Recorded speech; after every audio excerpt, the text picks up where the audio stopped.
Olá, pessoal, sejam bem-vindos e bem-vindas aqui ao nosso encontro de hoje. Hoje eu trouxe aqui, como eu tinha comentado na aula passada, dois vídeos importantes. Um que a gente vai falar sobre o que é marxismo, obviamente que, como eu tenho falado com vocês, né, não dá para a gente dar como acabado falar de marxismo, né, e aí quando nós estamos falando de marxismo, nós precisamos aí ter um aprofundamento nos estudos, né?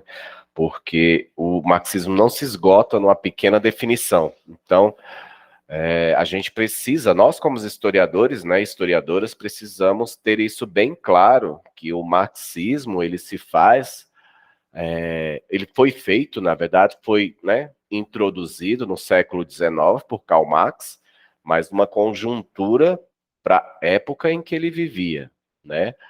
Lembrando que nós estamos falando no período do início aí da história contemporânea, em que nós estávamos passando por um processo de grandes revoluções da humanidade, Revolução Francesa, Revolução Gloriosa, né, Revolução Americana, e que vem justamente questionar a ordem vigente, né, das sociedades. E a gente precisa lembrar também que nós estávamos aí, né, engrenando no processo de produção industrial, né, a famosa Revolução Industrial, com o surgimento da máquina a vapor, emergindo aí uma nova classe, né, a classe trabalhadora, né, assalariada. Então, a gente tem que ter esse olhar, né, tem que ter essa sensibilidade sobre isso. E não quer dizer que o marxismo não se adeque também ao século XXI, né, a partir das perspectivas e da conjuntura que nós estamos vivendo. E aí, como a classe trabalhadora também tem se organizado, né, dentro, né, da evolução da humanidade, dentro dos aspectos econômicos, dentro do questionamento sobre o que é democracia. Então, outro vídeo que eu apresento aqui para vocês é sobre o nosso papel como historiadores, né, como historiadoras, dentro da perspectiva do processo educacional. O que a BNCC, né, a Base Nacional Comum Curricular, apresenta para a gente sobre os direcionamentos que devemos tomar, né, as habilidades e competências, o que é citado na BNCC sobre as ciências humanas, né, que é o nosso campo de atuação. Então, a gente tem aí uma perspectiva legal, é um documento novo. Eu costumo dizer que quem está se formando agora para atuar na docência já está tendo essa formação, né, dentro dos cursos de licenciatura, numa perspectiva de ser um documento novo e numa perspectiva de pensarmos como atuar, né, no campo, né, da licenciatura, nosso campo de atuação aqui no caso é no ensino fundamental e no ensino médio, mas o que os documentos norteadores da legislação brasileira traz para nós como professores como direcionamento, né? Qual o direcionamento que temos que tomar aí na formação, né, dos estudantes na educação básica? Diferentemente, por exemplo, eu, né, tive que aprender fazendo, não tive uma formação, então vocês que estão entrando agora no curso de História, ouvirão muito falar da BNCC, e isso é importante. Eu sou do tempo apenas dos parâmetros curriculares, né, que não davam para a gente um norte, apenas conteúdos que deveriam ser explicados, deveriam ser adotados, né, em cada etapa e modalidade. Então, aqui já na BNCC a gente traz uma possibilidade de criar currículos, né, nacionalmente, a depender, né, caracterizados aí por cada região, né, cada Secretaria de Educação estadual e municipal, as habilidades e competências necessárias para cada conteúdo estudado. Então, era isso que estava sendo cobrado lá na LDB desde 1996, que somente agora a gente conseguiu criar aí uma base comum curricular para toda a sociedade brasileira. Então, a gente precisa conhecê-los, né? Então, como falado anteriormente, aqui a gente vai ver primeiramente esse vídeo, fala sobre o marxismo, né, o que seria o marxismo. Eu postei também um vídeo aí desse canal, Tese 11, que eu acho bacana para quem é historiador e quem é historiadora. É um canal de cunho marxista, como vocês podem ver, mas que traz aí teorias, não no sentido de convencimento, mas explicativo do que seria o marxismo. Então, eu vou colocar aqui agora para vocês, e o próximo a gente vai falar bem breve também, a gente vai falar um pouquinho da BNCC, tá?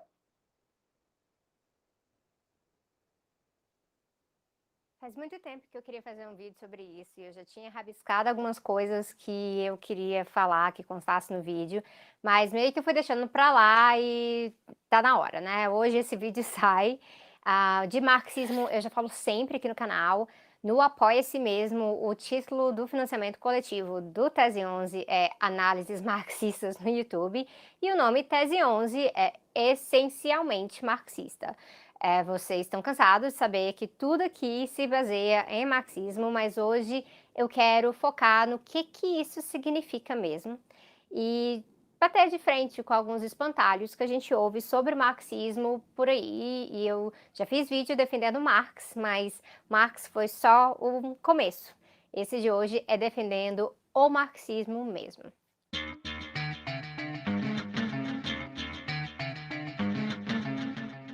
Para quem nunca viu um vídeo do Tese 11, para quem nunca se deparou com nada sobre o marxismo, para quem não gosta de marxismo de jeito nenhum, mas não tem certeza exatamente por quê, eu sugiro pausar esse vídeo aqui e correr para uma playlist que tem aqui no canal chamada Glossário. Tem 5 vídeos lá já, são bem mais curtos e trazem algumas bases de conceitos marxistas que eu uso com frequência. Alguns desses conceitos eu vou usar aqui. Mas mesmo assim eu vou trazer uns pontos a mais. Eu vou explicar algumas coisas e eu já vou deixar claro que esse não é um vídeo para marxistas avançados, especialistas e tal, porque eu vou deixar muito detalhe de fora. Aliás, tem sempre homem, né, que vem nesse canal reclamar de minúcias, que sempre pensar no que é o meio, né, de comunicação, na tentativa de tirar minha carteirinha de marxista, e aí esquece que a maior parte gritante da audiência desse canal não é pós-doutor e esquece que existem debates internos no marxismo também, existem divergências. Enfim. Marxismo é uma linha de pensamento e de prática que parte de Marx e Engels, mas ultrapassa Marx e Engels. Então aqui nós vamos ter uma série de debates marxistas depois dos dois autores e das mais variadas formas e nos mais variados lugares. Marxismo, por exemplo, não é eurocêntrico, tem desenvolvimento teórico e prático marxista na periferia do capitalismo também. Tem debates do marxismo em relação às diferentes opressões. Então tem feminismo marxista, tem antirracismo marxista, tem o debate LGBT no marxismo, do capacitismo no marxismo, porque o marxismo é arejado. Ele lida com a nossa realidade e os desafios que ela apresenta. Mas isso de ser arejado não quer dizer que o marxismo é uma bagunça. A gente está lidando com critérios e esses critérios são baseados na teoria e método base. Então aqui entra o materialismo histórico e a dialética, e são eles que nos dão o parâmetro para analisar a nossa realidade. Tem que haver compatibilidade de conceitos, então. O marxismo, mesmo com os debates internos, ele tem coesão. E aí existem vertentes dentro do marxismo porque a gente debate interpretações, tipo de análise que faz sentido. E isso é importante, como essas análises afetam a realidade. Um exemplo é o debate entre os marxistas humanistas e os anti-humanistas ou estruturalistas. Eu mesma me identifico na primeira linha do marxismo humanista e eu falei bastante disso no começo do meu livro, nos Sintomas Mórbidos. E um exemplo de debate entre essas vertentes você encontra na polêmica do Ip Thompson com o Althusser. Então, para entender marxismo, tem que entender Marx e Engels, isso é muito importante, porque é de onde a gente tira os fundamentos e a maior parte dos critérios. Mas é preciso também mergulhar nos autores marxistas também. E a gente pode citar um monte, de Rosa Luxemburgo a Florestan Fernandes, a José Mariátegui, a Frantz Fanon, a Herbert Marcuse, a Cinzia Arruza e por aí vai. Isso quer dizer que existe um mundo inteiro de debates no marxismo, debates sobre conceitos, debates relacionados aos contrapontos que marxistas fazem a outras teorias por fora, né? Então, como, por exemplo, os marxistas que estão dedicados a debater a escola austríaca, os marxistas dedicados à questão da colonialidade, e é por isso que não cabe numa vida você saber cada aspectozinho de cada debate, mas de Marx e Engels, pelo menos, é importante, não porque eles são profetas, mas porque eles estabeleceram critérios de análise nos quais a gente se baseia. Eu não vou reexplicar materialismo histórico aqui, porque já tem um vídeo inteiro sobre isso aqui no canal, mas eu vou acrescentar uns outros pontos sobre o que caracteriza uma análise marxista, então. Uso da lógica dialética em vez da uma lógica formal qualquer, entendimento que há poder na nossa sociedade, ele é estruturado, causando desigualdades, A preocupação com a superação da exploração e da opressão, um entendimento que as nossas escolhas, elas são moldadas por condições materiais históricas, e não tem como mudar a sociedade sem estar alterando condições materiais.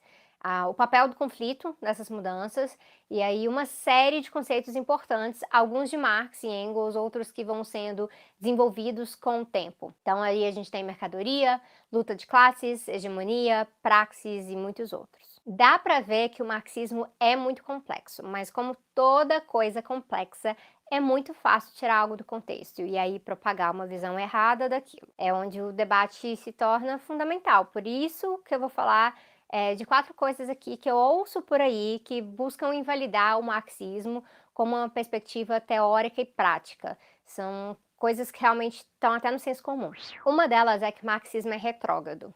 Essa é famosa, a ideia que passam é que, nossa, como é possível que tentem usar teorias de 1800 e cotoquim para explicar coisas hoje, no século XXI. E aqui o maior equívoco vem em não ver a diferença entre teoria e observações factuais. Por exemplo, Marx, quando analisava a situação industrial da Inglaterra, ele estava lidando com fatos da indústria, geralmente diferentes dos de hoje. Por exemplo, a própria situação tecnológica mudou muito. Marx não lidou com internet ou robôs e coisas assim. Mas, pelo método do materialismo histórico, nós vemos padrões e tendências de coisas que são existentes no decorrer da história, como trabalho sendo explorado, a diferença de poder entre os que detêm os meios de produção e aqueles que têm que vender a sua força de trabalho para sobreviver, como a forma da mercadoria das coisas é central no capitalismo, a tendência do capitalismo à acumulação infinita e as diversas crises que isso causa e tudo mais. Essas são coisas de 1850 e são coisas de 2019. E são coisas de 2019 por conta do desenvolvimento de 1850 também. Por isso mesmo, não é só materialismo, é materialismo histórico. O marxismo é uma teoria-método muito aplicável hoje, justamente porque produz análises que são coerentes com o desenvolvimento histórico da sociedade humana. E aí não tem nada de atrasado nisso, até porque, como eu falei, não se trata de usar descrições de Marx na época e querer encaixar o mundo nessas descrições, mas sim em ver como que as condições materiais da sociedade naquela época elas se sustentam hoje também. E a gente faz isso com muito rigor. Não é achismo, não é futurologia. O marxismo tem critérios que podem ser validados hoje. Um ótimo exemplo de paralelo é o 18º Brumário de Louis Bonaparte, já recomendei várias vezes. Tem momentos que você lê e você percebe como há elementos de relações de poder que se reproduzem na história e que nós podemos identificar no Brasil hoje. Então, não tem Louis Bonaparte hoje, mas temos contradições de classe, golpe e muito mais. Eu não me tornei marxista porque as ideias marxistas simplesmente me agradavam, porque eu gostei delas ou algo assim. Aliás, foi bem ao contrário, eu levei muito tapa na cara estudando marxismo, porque tira a gente da zona de conforto mesmo por conta do contraponto ao senso comum. E para mim foi justamente a relevância dessa perspectiva que fez toda a diferença para entender a crise do capital, a crise ecológica, problema sistêmico e como solução deve ser sistêmica também. Quando a gente olha para a realidade e vê o quanto uma perspectiva explica ela muito bem na sua totalidade, a gente vê logo a sua relevância. Eu já ouvi falar também que marxismo é utópico, o que é estranho, porque como eu expliquei no U de Utopia e no S de Socialismo, o socialismo desenvolvido dentro do debate marxista é o oposto do socialismo utópico, aquele que pensava uma sociedade diferente, mas não apresentava os meios, os caminhos para chegar nela. Nós temos utopia sim, mas é uma utopia concreta. Inclusive todo mundo, né? A maior parte das perspectivas políticas tem utopia. E nós entendemos as mudanças que nós precisamos fazer para chegar nela, que não é num passe de mágica, que não vai ser fácil, que não é automático, que em processo assim a gente sofre violência, a gente sofre perseguição, mas ter uma utopia concreta é diferente de estar no mundo das nuvens, é bem o contrário.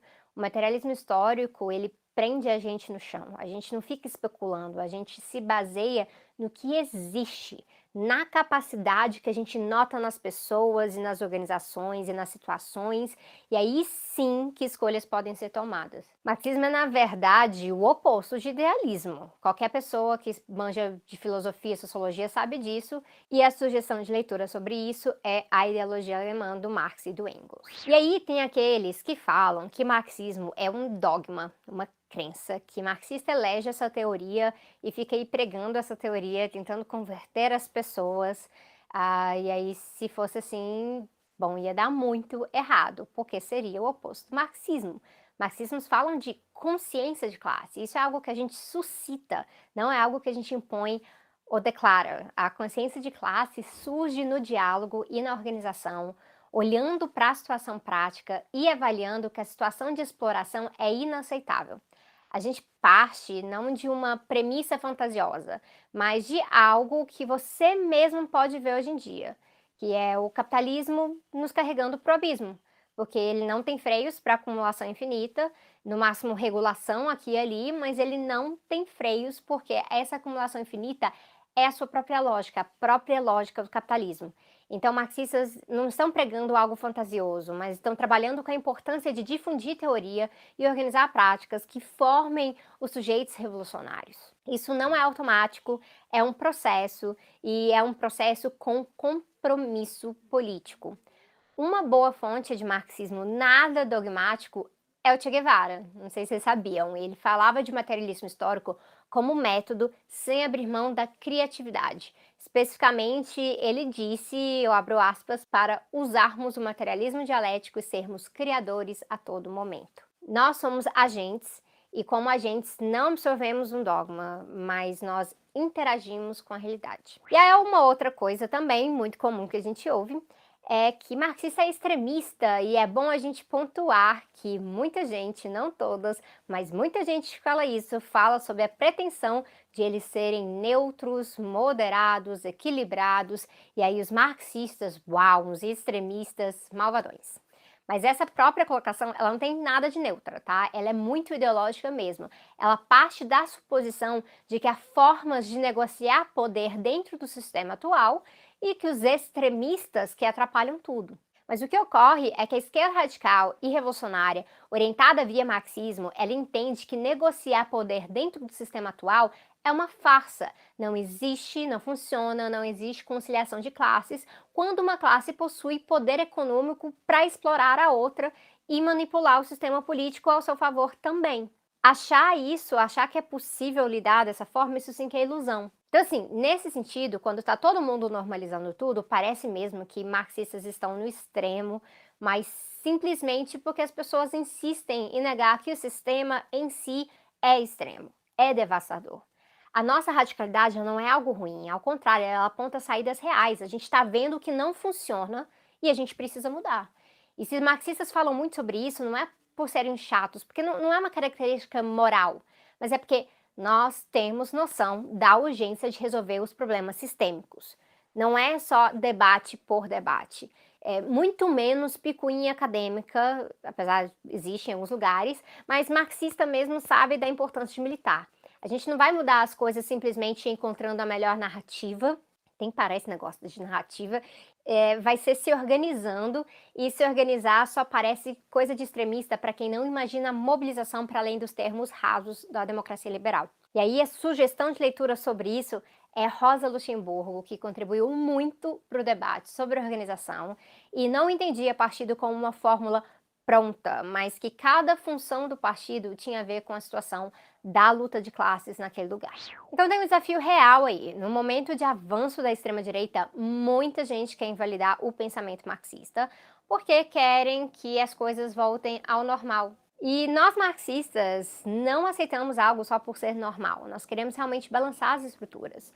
É por isso que nós investimos em agitação e propaganda, em levar o materialismo histórico às pessoas e de vários meios diferentes, inclusive no YouTube. E aí surgem antimarxistas por todos os lados. Alguns são antimarxistas por desconhecimento, por realmente não conhecer direito a obra marxiana ou a obra marxista, mas eu não acho que todo antimarxista é antimarxista porque não entendeu Marx direito.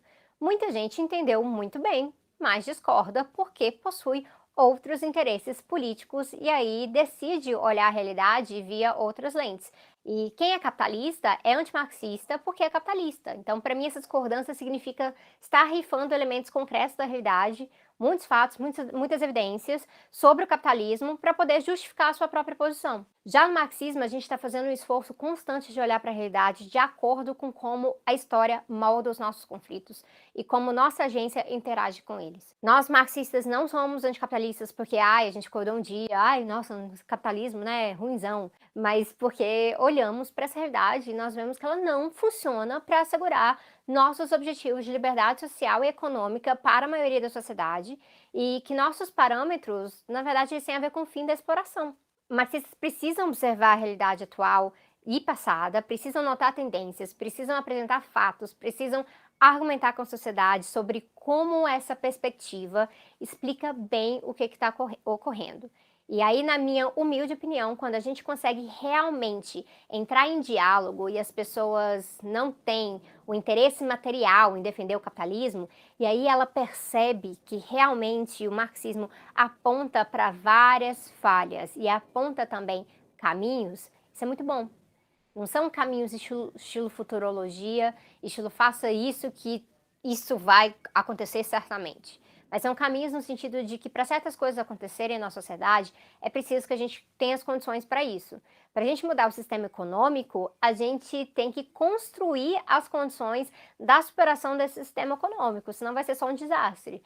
E o marxismo aponta a necessidade da organização da classe trabalhadora da forma mais orgânica possível para a tomada dos meios de produção e enfrentamento hegemônico que passa por politização e táticas contra a coerção também, que é um dos problemas graves que a gente encontra, que é a coerção e uso de violência pelo Estado. Os marxistas possuem uma tarefa bem difícil nesse momento. Em um momento como o nosso, tem a extrema-direita que quer nos eliminar e o centro-liberal que quer nos invalidar.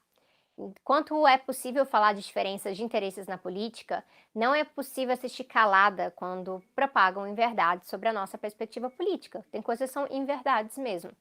E aí, claro, parece que a gente que não quer se unir, nossa, esses marxistas chatos sectários. A coisa é que unidade não é um fetiche para a gente se sentir bem, e sim algo que resulta do debate, das mobilizações. E eu pretendo falar um pouco mais sobre essa concepção errônea que eu encontro de unidade por aí. Eu pretendo falar muito mais sobre essas coisas todas, eu vou continuar falando, e me alegra ver marxistas cada vez mais engajados no debate público, cada um do seu jeito, cada um no seu estilo.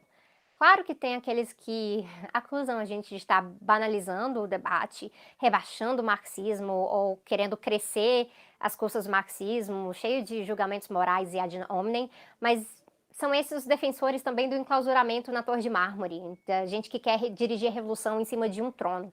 E eu não tenho muito a ver com essas pessoas, muito menos com os golpes baixos que mandam de dentro do próprio campo marxista.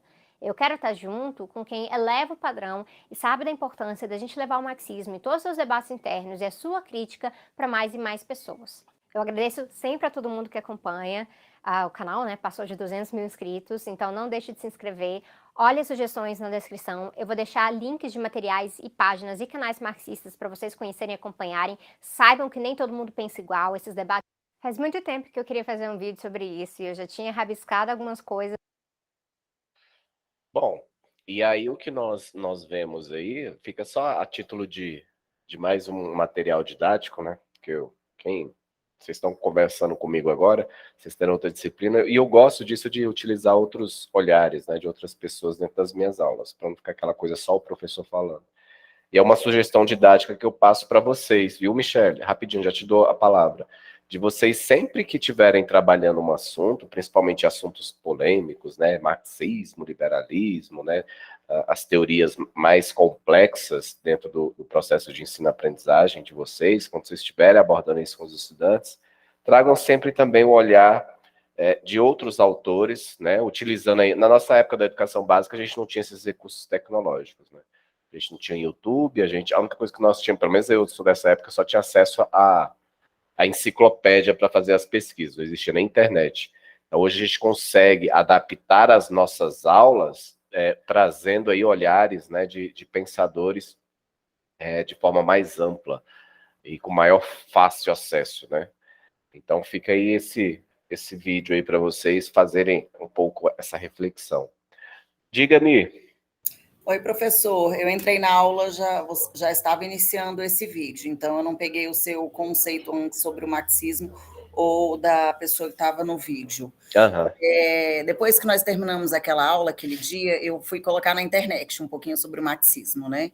E as primeiras coisas que apareceram para mim é que o marxismo é socialista e que o próximo passo depois do socialismo seria o comunismo. Então, algumas pessoas diziam que o marxismo veio para simplesmente assim, como uma fase anterior ao comunismo.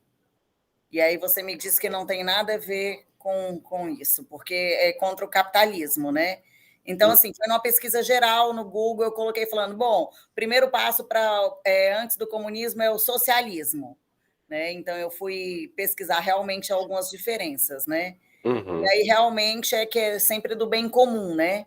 Uhum. O Estado toma algumas decisões por você, e depois no comunismo, quando você não pode mais tomar nenhum tipo de posicionamento, e o Estado toma todas as decisões por você. O que você me diz sobre isso? O que eu te digo sobre isso? Primeiro que Marx nunca defendeu o comunismo, isso foi uma linha que... O socialismo, sempre, não é? Que você sempre explicou. Exatamente, sempre o socialismo. O que acontece? Acontece que a linha que vai mais próxima, né, ao comunismo é o socialismo. E dentro do próprio marxismo existem vertentes de pesquisas diferenciadas, em interpretações diferenciadas e distorcidas. Né? Alguns pesquisadores de Marx começaram a adotar essa teoria erroneamente, porque quando a gente pega as escrituras de Marx, né, você pega o Capital, depois você tem que ler, tá, Michele? O Capital de Marx. Dá uma lida depois, é um livro um pouco grande, mas é importante a nossa leitura mesmo para a gente criticar. Ele nunca toca na questão do comunismo. O que Marx sempre fala é dessa questão da luta de classe e como o capitalismo fortalece essa divisão de classe. E ele vem falar, e quando a gente fala do método de marxismo, né, o materialismo histórico, que ele diz, o que é esse materialismo? Né? São a matéria-prima que é utilizada desde o primórdio da humanidade, que é a força, né, é a força produtora que o ser humano usa, né, dentro da sua estrutura, que é o processo do trabalho, e ele faz essa relação dentro do método dele, que historicamente a força do trabalho sempre existiu, desde que o homem é homem, e desde que o homem se constituiu sociedade, que ele estabeleceu e começou a viver em grupo, e que a exploração do trabalho a partir da utilização das matérias-primas são utilizadas e que sempre houve divisões de classe. E aí Marx vai falar o seguinte, que isso só vai mudar algum dia quando a maioria, que é classe trabalhadora, reverter essa situação, né? Inverter esse processo, e que ele chama de um processo revolucionário.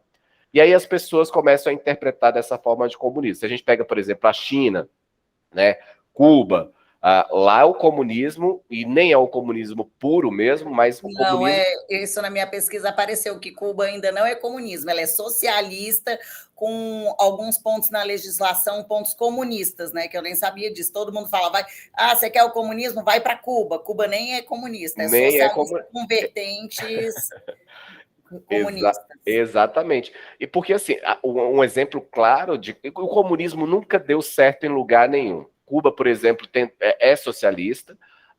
Por exemplo, a gente pega a Coreia. A Coreia é um exemplo mais próximo de comunismo, mas a essência mesmo do comunismo não se estabelece totalmente na Coreia. Então, essa ideia, essa teorização de comunismo, ela nunca existiu em lugar nenhum do mundo. Né? Seria o socialismo, a igualdade, mas se houver o socialismo com a igualdade de classes, não haveria esse crescimento. Exatamente. A evolução histórica, você concorda que houve um crescimento porque houve indiferenças de classes? Se ficasse todo mundo igual, teria esse crescimento? Sim, concordo. Mas assim, o que o socialismo prega, né? Equidade, né? Minimamente para as pessoas sobreviverem. Né? A gente pega, por exemplo, alimentação é igual para todo mundo. O que o comunismo prega é o seguinte: não existe território de ninguém, tudo fica na mão do Estado, na mão de um poder absoluto, em que as pessoas não têm direito à propriedade, não têm direito a bens, não têm direito ao acesso à informação. Exatamente. Então, assim, na verdade, as pessoas distorcem essa questão do comunismo. É igual a anarquia, né? A anarquia nunca existiu, mas existe a teoria da anarquia. Que as pessoas até não conseguem interiorizar, conceituar, na verdade, a anarquia, porque a anarquia diz que não existe Estado. Todo mundo é dono do Estado. Né? E aí por isso que as pessoas às vezes até utiliza pejorativamente a palavra anarquismo, né? Isso aqui vai virar uma anarquia, né? Quando quer dizer que vai virar uma bagunça. Entendi. Então a gente precisa entender bem esses conceitos. Então o Marx ele não é comunista e as pessoas, você pode perguntar para alguém, quando você pergunta para alguém, tá, me dá um exemplo aqui no Brasil de um princípio de comunismo. Você não vai achar nunca, ninguém tem resposta para isso. Aí as pessoas começam a enviesar, né, o socialismo, que o socialismo é o que é? É cuidado social, é garantir os direitos naturais previstos na Constituição, direito à vida, direito à educação, direito à saúde. Entendi, mas seria com a delimitação do capitalismo, desde que o outro continue crescendo também, e não falte condições básicas para o outro crescer. Exatamente. Seria isso, o socialismo. Exatamente. Quando a gente fala, por exemplo, de criar taxação para altas, grandes riquezas, é isso. Por que eu, você, Michele, que trabalhamos, suamos, trabalhando 8 horas por dia, 12 horas por dia, não sei o quê, a gente tem que pagar a mesma taxa de imposto que um trilionário, que um bilionário? Entendi. Né? Agora, indo mais a fundo, porque também no mesmo dia eu peguei e assisti um pouquinho de um filme chamado Marighella, né? Uhum. E aí eu nunca tinha me interessado por esses assuntos. E aí lá é o PCdoB, né? Partido Comunista do Brasil. E a ideia era o socialismo, né? Uhum. Exatamente, exatamente. Só que o comunismo, pelo que eu vi na época aqui no Brasil, que começou na Bahia, esse movimento do PCdoB, na época o comunismo enchia, pelo que eu entendi do filme, na época o comunismo enchia os olhos de muitas pessoas, porque a grande maioria da população era pobre e queria uma igualdade entre todos. Uhum. Então, pelo que eu entendi no filme, na época, todo mundo era a favor do comunismo, para ver se havia uma igualdade entre as classes. E parecia que enchia os olhos da grande parte da população. E hoje o comunismo tem um outro olhar. Como você disse em outra aula, que a palavra, ela pode, não sei se foi algum historiador, que ela tem um sentido, como você falou, por polissêmico. exemplo, isso. Uhum.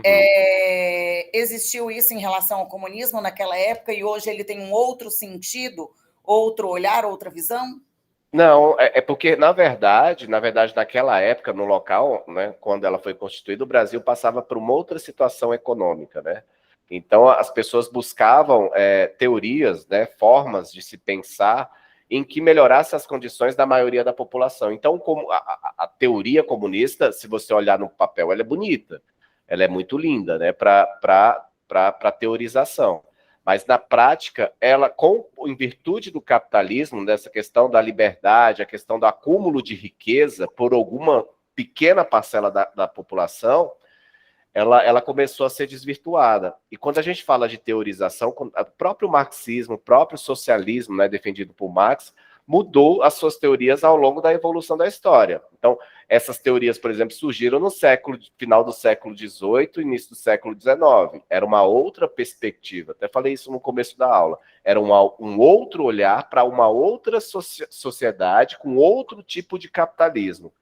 Hoje o capitalismo colocado, né, da forma como está, que a gente conhece, essa questão da flutuação da bolsa de valores, os impostos que foram agregados, juntamente com esses conceitos que são, né, disseminados aí sobre comunismo, socialismo, ela sofreu uma grande modificação e a gente precisa levar em consideração também que há muitas informações distorcidas com relação, não que ela deixou de ser acreditada, mas outras pessoas, né, que conseguem distorcer a informação, disseminaram um conceito diferente daquilo que foi pregado há anos atrás.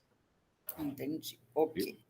Bom, aí para finalizar, Mi, porque o nosso tempo já está esgotando, eu trouxe aqui só mais um vídeo que é importante para a gente, que fala assim, como que é, né, a questão da aplicação, né, a partir da legislação, porque a gente tem que direcionar aí para a nossa formação, que é a licenciatura, como que a gente trabalha, né, a questão da história, agora na nova legislação que nós temos, a Base Nacional Comum Curricular, as ciências humanas. Esse aqui é mais curtinho, vou colocar aqui, só para a gente dar uma finalizada, mas é importante para vocês também.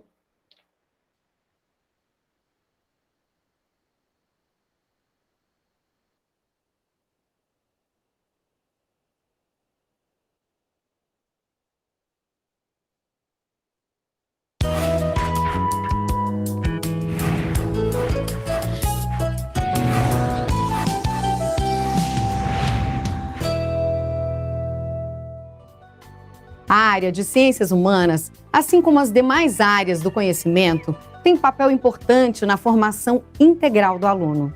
Deve propiciar ao aluno a capacidade de interpretar o mundo, de compreender processos e fenômenos sociais, políticos e culturais, e de atuar de forma ética, responsável e autônoma frente a esses processos e fenômenos. A área de ciências humanas no ensino fundamental está organizada em 2 componentes curriculares, Geografia e História. A área prevê que os alunos desenvolvam 7 competências específicas que se relacionam com as 10 competências gerais da BNCC. Uma das competências específicas prevê que o aluno possa compreender a si mesmo e ao outro como identidades diferentes. Isso implica o exercício do respeito à diferença e uma sociedade plural, e a promoção dos direitos humanos. Essa competência específica de ciências humanas tem relação com algumas competências gerais da BNCC. Entre elas, a que também se refere ao respeito ao outro e aos direitos humanos, com acolhimento e valorização da diversidade de indivíduos e de grupos sociais, sem preconceitos de qualquer natureza. Outra competência específica de ciências humanas estabelece que o aluno seja capaz de utilizar as linguagens cartográfica, gráfica e iconográfica, além de textos e tecnologias digitais de informação e comunicação, para o desenvolvimento do raciocínio espaço-temporal. Essa competência específica está relacionada com algumas competências gerais da BNCC. Entre elas, a competência geral 1, que prevê que o aluno seja capaz de valorizar e utilizar os conhecimentos historicamente construídos para entender e explicar a realidade. E a competência geral 4, de utilizar diferentes linguagens para se expressar e partilhar informações, experiências, ideias e sentimentos em diferentes contextos. Para que o aluno desenvolva as competências específicas da área de ciências humanas, cada componente curricular apresenta um conjunto de habilidades com graus de complexidade cada vez maiores ao longo do ensino fundamental. Vamos ver algumas habilidades dos componentes curriculares. Em Geografia, as habilidades estão organizadas em unidades temáticas: o sujeito e seu lugar no mundo, conexões e escalas, mundo do trabalho, formas de representação e pensamento espacial, natureza, ambientes e qualidade de vida. Uma das habilidades para o primeiro ano prevê que o aluno possa descrever características observadas de seus lugares de vivência e identificar semelhanças e diferenças entre esses lugares. No 4º ano, o aluno deve ser capaz de descrever processos migratórios e suas contribuições para a formação da sociedade brasileira. Ao terminar o 8º ano, o aluno deve estar apto a analisar a segregação socioespacial em ambientes urbanos da América Latina, com atenção especial ao estudo de favelas, alagados e zonas de riscos. Vamos ver agora as habilidades de História. Nos anos iniciais, a ênfase das aprendizagens está na compreensão do tempo e do espaço a serviço do conhecimento de si, das referências imediatas de seu círculo pessoal, da noção de comunidade e da vida em sociedade. No 2º ano do ensino fundamental, uma habilidade a ser desenvolvida pelo aluno é identificar e utilizar diferentes marcadores de tempo presentes na comunidade, como relógio e calendário. Outra habilidade prevê que o aluno possa identificar modos de vida na cidade e no campo, no presente, comparando com o passado. Nos anos finais, a BNCC estabelece a abordagem da mobilidade das populações e de suas formas de inserção e marginalização nas sociedades, entre outros temas. No 6º ano, por exemplo, o aluno deve ser capaz de descrever e analisar os diferentes papéis das mulheres no mundo antigo e nas sociedades medievais. No 7º ano, o aluno deve caracterizar a ação dos europeus e suas lógicas mercantis, visando ao domínio no mundo atlântico. No 8º ano, o aluno precisa estar qualificado para formular questionamentos sobre o legado da escravidão nas Américas, com base na seleção e consulta de fontes de diferentes naturezas. Veja que a BNCC define as competências e habilidades essenciais para o ensino fundamental. Mas a organização apresentada em torno das unidades temáticas não é um modelo obrigatório.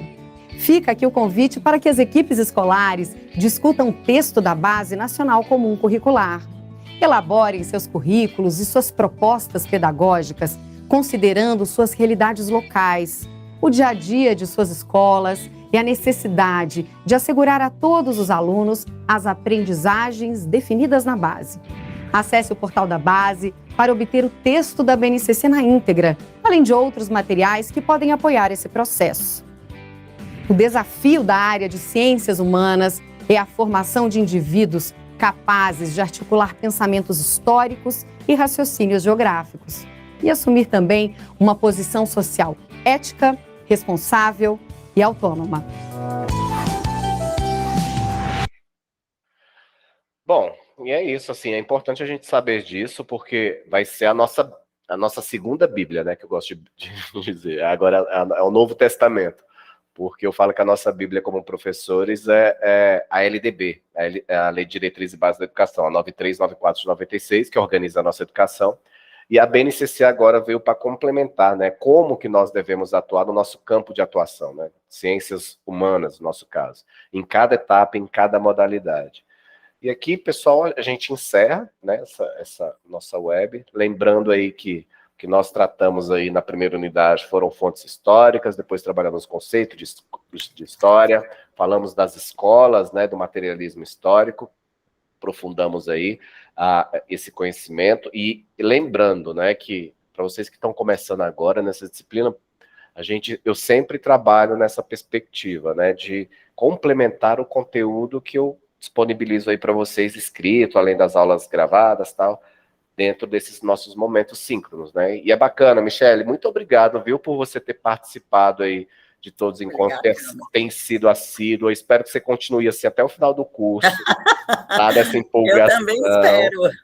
E assim, quando tiver dando um gatilho para desistir, entre em contato comigo que eu te convenço do contrário. Tá bom. Professor, me arranja mais 2 minutinhos, porque você sabe que eu estou sem estudar tem muitos anos, né? E aí eu estou voltando empolgada. E aí a gente coloca uma coisa aqui no Google, vão dando outras respostas e eu vou ficando curiosa. Sim, diga. Então, vou fazer aí você me dá umas respostas bem breves. Tá. No caso, o socialismo da União Soviética, ele veio depois como uma proposta depois do fim da Primeira Guerra Mundial, não é isso? Exatamente. E depois disso vai ser uma das causas para a Guerra Fria de 1960. Sim, aí que teve... que mais que eu vi? Então tá, ok, explicado, porque houve a União Soviética, foi o pós-guerra da Primeira Guerra Mundial, quando realmente houve uma desunificação, houve todo um problema civil, então resolveram unificar para fortalecer. Exato. Tá, ok. E aí também, depois eu vi que houve uma Revolução Russa, né, de 1917, que antes eram os czarinos, não é isso? Que ficaram no poder por mais de 300 anos. Isso. E aí era como se fosse uma monarquia, só que... Exato, absolutista. Uma monarquia absolutista, onde o imperador tinha todos os poderes em suas mãos. Ok. E aí, depois disso, entraram os bolcheviques. Bolcheviques, não é isso? Exatamente. Tá. Que mais que eu vi também? Porque eu fui colocando um assunto e foram vindo outros. E aí também eu não sabia que antes da Primeira Guerra Mundial, a Áustria e a Hungria, elas eram unificadas, né? Sim, sim. E aí, depois do pós-Segunda Guerra, quando a gente teve essa subdivisão aí de territórios, elas conseguiram... Foi pós-Primeira Guerra Mundial que houve essa divisão. A Primeira Guerra, isso, perdão, falei segunda. Pós a Primeira Guerra. Isso. Tá. E aí, Michele, o que vai acontecer? A última grande guerra mundial que nós tivemos, a famosa Guerra Fria, vai vir em consequência dessas ideologias. Os países que defendiam o liberalismo, Estados Unidos, Inglaterra, França, Itália... São os países desenvolvidos. Exato. Vão disputar, né, essa questão da territorialidade, o poder do capitalismo, que é tudo isso, contra os países de teorias socialistas, né? Aí, né, Japão, Coreia, né? E aí teve aquela questão da bomba de Hiroshima, tal, né? Entendi. A gente vai estudar com você também, não sei se é com você ou no curso sobre Roma Antiga, alguma coisa assim. Ó, as disciplinas que vocês pegarão comigo na história. Tem outras que são comuns, que eu dou em todas as licenciaturas, que é Educação em Novas Tecnologias, Metodologias Ativas e Avaliação da Aprendizagem. Essa é comum para todo mundo, para vocês também. Mas específicas do curso de História, vocês terão comigo História Antiga, História das Américas e História Medieval. Tá? Além dessa que vocês tiveram Introdução aos Estudos Históricos. Tá bom, ok. É porque eu vou colocando um assunto e vão aparecendo outras mas é isso mesmo. linhas, aí eu falo, bom, deixa eu ler isso aqui, se é isso mesmo que eu entendi.